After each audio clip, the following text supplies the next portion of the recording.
नमस्ते दोस्तों, कृपया कहानी को अंत तक जरूर सुनें।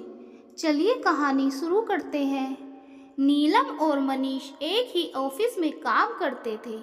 ऑफिस में दोनों की आंखें चार हुई, दोस्ती हुई और कब दोस्ती प्यार में बदल गई पता ही नहीं चला।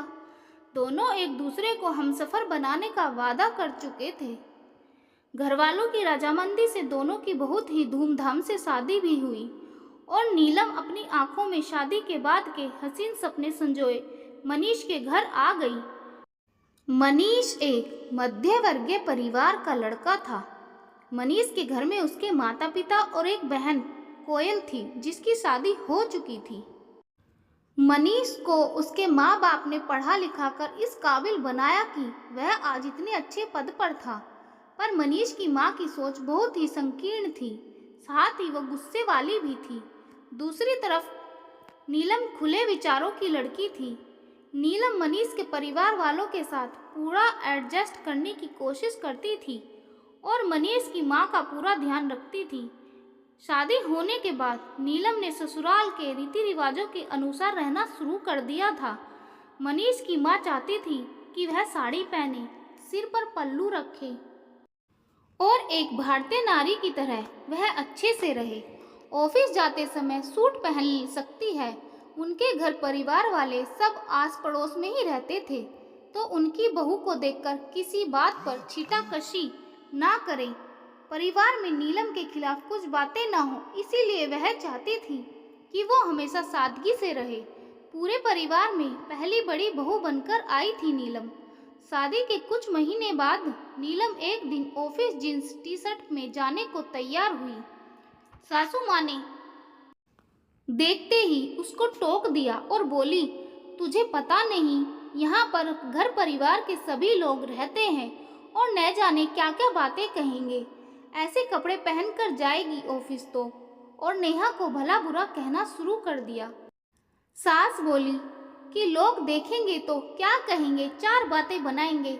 तुम इस घर की बहू हो, बहू की तरह रहो, साड़ी पहनो, सूट पहनो, उसमें मनाही नहीं है, पर जींस यह कोई अच्छा लगता है? लड़कों की तरह तैयार होकर ऑफिस जाओगी? एक ही स्वर में सासू माँ ने इतना सुना दिया था कि नीलम को बहुत ही बुरा लगा। उसने हिम्मत करके बोला, पर माँ आजकल तो सभी पहनते हैं। पहनते होंगे, पर हमारे घर की बहुएं नहीं पहनती। यह कहकर नीलम की सास ने बात काट दी। नीलम दुखी मन से वापस कपड़े बदलकर सूट पहनकर ऑफिस गई। उस दिन नीलम की समझदारी से सास बहू की जोरदार अनबन होते होते बची। नीलम अपने ऑफिस में अच्छी पोस्ट पर थी। वहाँ पर विदेश के लोग भी आते थे और अधिकतर लोग वेस्टर्न ड्रेसेस ही पहनते थे। नीलम को भी यही इच्छा होती थी कि वह भी वेस्टर्न पहने। मनीष के घर में उसे कोई भी तकलीफ नहीं थी, पर कपड़ों के लिए पाबंदी के कारण उसे थोड़ी दिक्कत महसूस होने लगी थी। मनीष भी कुछ नहीं कहता था अपनी माँ को। नीलम को लगता था कि वेस्टर्न कपड़े पहनने में सुविधाजनक भी है और जल्दी से मैं ऑफिस के लिए तैयार भी हो जाती हूँ, तो कभी कभी वेस्टर्न भी पहन लिया करूँ। पर सासू माँ की इच्छा के आगे उसे झुकना ही पड़ा। नीलम मन मारकर सूट पहनकर ही ऑफिस जाया करती। नीलम की शादी के कई महीनों बाद नीलम की ननंद कोयल अपने मायके कुछ दिन के लिए रहने आई। वह अपने मायके पहली बार जींस टॉप पहनकर ही आई थी।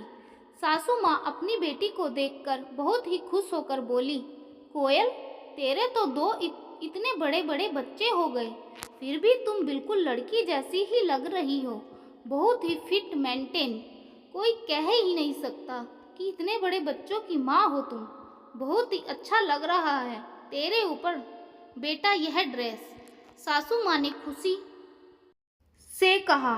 नीलम भी खड़े होकर सासू माँ की बातें सुन रही थी और उसे बुरा लग ही रहा था, पर उसने कुछ कहा नहीं। 2-3 दिन में से ऑफिस जाते समय रोज सूट पहनकर जाते देखकर कोयल ने नीलम से पूछा, भाभी आप जींस टॉप क्यों नहीं पहनती हो? ऑफिस में कितना आराम मिलता है उसमें।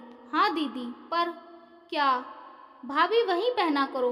कोयल बोली, अब जाकर मैंने पहनना शुरू किया, देखा बहुत ही आराम मिलता है मुझे। देखो भाभी, मैं आपके लिए भी लाई हूँ, कोयल ने मुस्कुराकर कहा।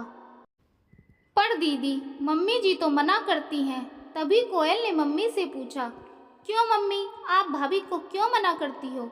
जब मैंने पहनी थी आपको अच्छा लग रहा था, तो भाभी के पहनने में क्या बुराई है?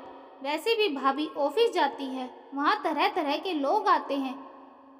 माँ बोली, पर बेटा, बहू पहनेगी तो परिवार वाले लोग क्या कहेंगे? हमारे घर की बहू कहाँ पहनती है जींस टॉप? सासू माँ ने चिंता करते हुए कहा, मम्मी, परिवार की पहली बहू जॉब वाली आई है और भाभी अच्छे पद पर काम करती है। मम्मी, अब जमाना बदल गया है। जब सूट साड़ी कपड़े हैं तो जींस टॉप भी कपड़े हैं। इसमें हम लोगों को आराम मिलता है और सुविधा भी लगती है। मैं तो अपने ससुराल में यह पहनने लगी हूँ और मुझे अब बहुत आराम लगता है। मेरी सासू माँ कुछ भी नहीं कहती। आप भी भाभी को पहनने दो। अब यह आपकी बहू नहीं, बेटी ही है। लोगों का क्या, लोग कुछ दिन बातें करेंगे और फिर चुप हो जाएंगे। भाभी को जिसमें सुविधा हो आप उन्हें वह करने दो। माँ ने कोयल की बातें सुन दबे मन से कोयल की बातों में हामी भरी। उन्होंने कहा, ठीक है, जैसा तुम दोनों चाहो। लो भाभी, आप कल यही ड्रेस पहन के ऑफिस जाना। यह कहकर कोयल ने अपनी लाई हुई ड्रेस नीलम को पकड़ा दी। अगले दिन नीलम कोयल का दिया गिफ्ट पहनकर ऑफिस जाने को तैयार हुई। सासू माँ ने भी देखा, लेकिन आजकल बड़े बूढ़ों की बात मानता ही कौन है। सभी बड़े बूढ़ों की सोच को पुराने जमाने की सोच समझते हैं, कुछ नहीं कह सकते। और फिर सासू माँ ने अपने आप को समझाते हुए कहा, ठीक है, तुम दोनों शायद सही कहती हो। समय के साथ यह आज की ज़रूरत है। कपड़े चाहे कोई भी हो, सभी अच्छे होते हैं। जिसमें सुविधा लगे वही पहनना चाहिए। अरे वाह मम्मी, आप तो बड़ी समझदार हो गई हो, कोयल ने चुटकी लेते हुए कहा। हाँ कोयल, कल रात बैठकर मैंने तुम दोनों की बातों पर विचार किया। मुझे लगा शायद मुझे अब समय के साथ बदलना चाहिए। अब तुम ही तो मेरी अपनी हो, तुम्हारी इच्छाओं को पूरा करना मेरा कर्तव्य है। यह कहकर कोयल और नीलम को सासू माँ ने गले से लगा लिया। गले से लगते ही नीलम ने बोला, थैंक यू मम्मी जी, और थैंक यू कोयल दीदी। तो दोस्तों, जो नीलम की सास ने फैसला लिया, क्या वह सही फैसला था? कमेंट में लिखकर ज़रूर बताना। और कहानी थोड़ी सी भी पसंद आई हो तो लाइक करें, शेयर करें और चैनल को सब्सक्राइब ज़रूर करें। धन्यवाद दोस्तों।